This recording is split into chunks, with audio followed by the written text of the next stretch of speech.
Well, good morning, everyone. My name is Peter Eric, and today we're back at the farm. And what I'd like to share with you today is some progress on the garden.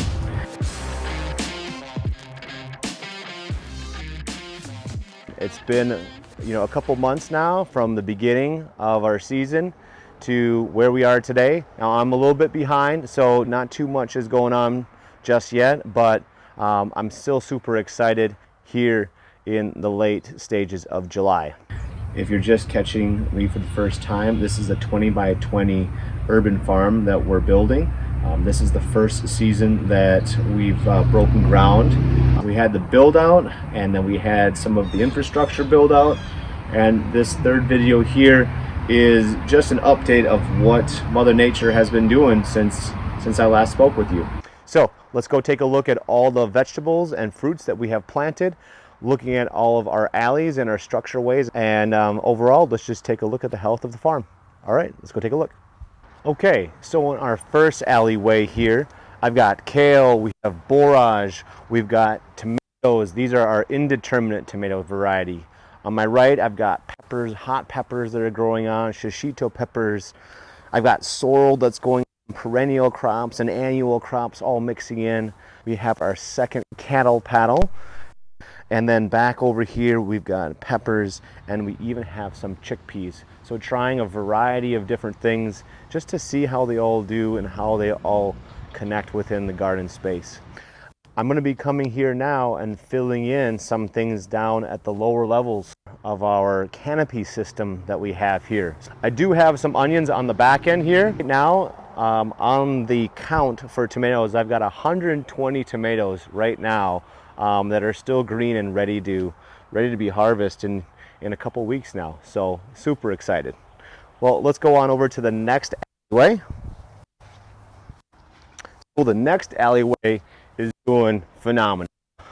These are all of my climbing varieties, fruits and vegetables combined, and also some flowers to help with pollination. I've got watermelon and cantaloupe. I've got the flowering plants that are coming on over the top. More watermelon here. You can see I already got some coming out at this point.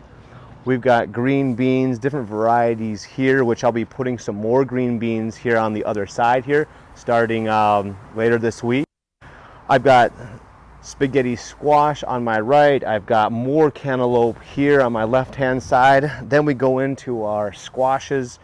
I've got butternut on both sides.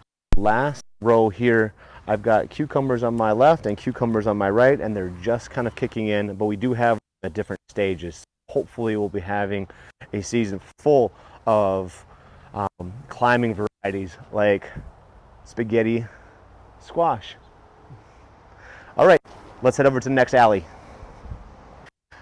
In our third alley and our final alley, in the front, I've got our Swiss chards. We have a little bit of an herb garden that's not doing the best, but hopefully that will step it up a notch here in the next month or so.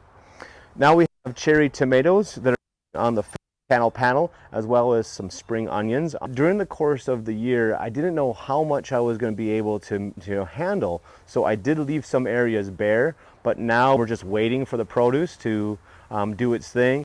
I got time to put in some late fall crops, so looking forward to that. And then our second cattle paddle, full of cherry tomatoes, and these are doing actually much better than the front ones. We already got cherries growing on every one of these. And then we have beets that are growing through here, which, they're doing, but the late season is really when beets are doing their best. So I'm going to put in another crop here shortly. Okay, so the next thing I want to talk about is our fencing. Around the perimeter, I have a 25 by 2 foot long stretch. There's 2 of those that make up this entire circumference of our 20 by 20 garden space. And to access the tunnel here, which is what I'd like to do in the future, it's pretty easy. It's like my little bit of a doorway here. But yeah, this has kept out all of our noxious animals thus far. I have had some help though. we have a family of red-tailed hawks that are up here, and they hang out right up on one of the large mature trees that we have within the space. And they've done a good job of taking care of the rabbits, as well as the household cat in the area. So the two of them have been almost on payroll and taking care of the rabbit population that's around here. But just for safety, I have put these up because you never know. That wraps it up for me today. Thanks for coming out and checking out the farm. I have about maybe 2 or 3 more weeks before things really come into play, and I'm excited to see all of the produce start popping. So tomatoes, cucumbers are the 2 major ones that I feel are about to hit now. So thanks so much, and we'll see you at the next episode. Later.